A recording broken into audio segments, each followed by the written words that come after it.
In our last discussions, we delved deep into the realms of ethics and meta-ethics, exploring the intricate relationship between these fields. We touched upon the differences between ethics and meta-ethics, questioned the objective nature of moral facts, and delved into the distinction between physics and metaphysics. Our journey led us to an exploration of moral non-naturalism, a meta-ethical stance that postulates the existence of moral facts that are both objective and non-natural.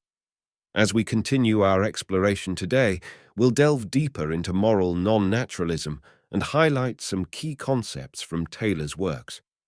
Before we delve in, a gentle reminder: if you find our content enlightening, do consider subscribing to our channel and giving this video a thumbs up.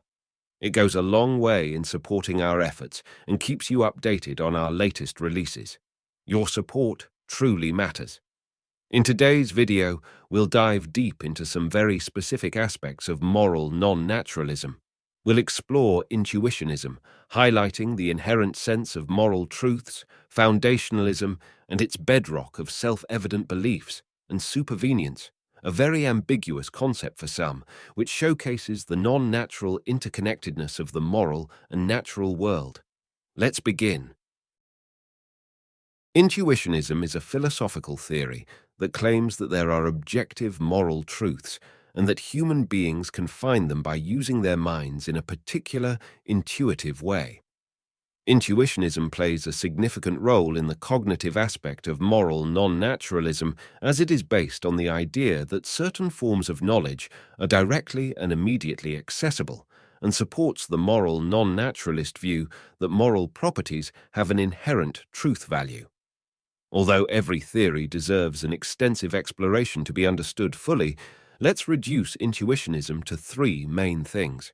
First of all, basic moral truths are self-evident and can be known without the need for any rational argument. Second, moral properties are non-natural properties. And lastly, intuition enables the discovery of the basic moral truths without the need to rely on extensive rational consideration. This last point, however, makes an appeal to intuitions often a safe haven for anyone who seeks to avoid critical counter-arguments.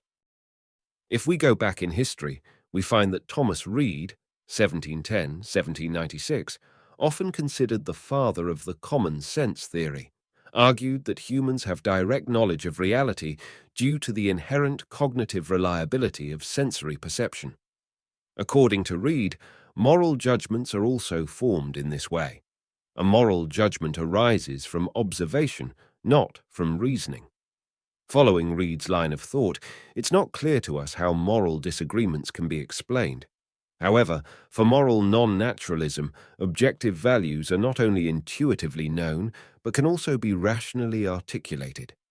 Robert Audi, 1941, argues that intuitive moral judgments can be traced back to a fundamental moral principle, such as Kant's categorical imperative.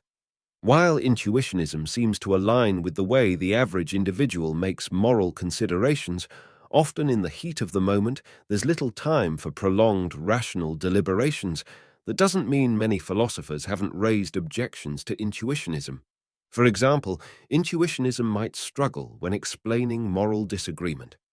If moral truths are self-evident and can be intuited, then why do even self-professed intuitionists have radically different ethical views? Moreover, our intuitions may be so unreliable that they are better understood as irrational moral judgments expressing our own feelings or personal beliefs, rather than judgments giving voice to the existence of mind-independent, objective, non-natural moral properties. Finally, intuitionism offers no way to decide between different people's intuitions, as they may differ from one person to another. In summary, intuitionism seems to seamlessly align with everyday lived experience and therefore might seem immune to counter-arguments and criticism. At the same time, the non-rational nature of intuitionism makes it hard to gain a better understanding of the underlying principles and motivations for moral choices. My intuition tells me that it's not always wise to blindly trust intuitions. What's your intuition about the matter? You can share your thoughts in the comments.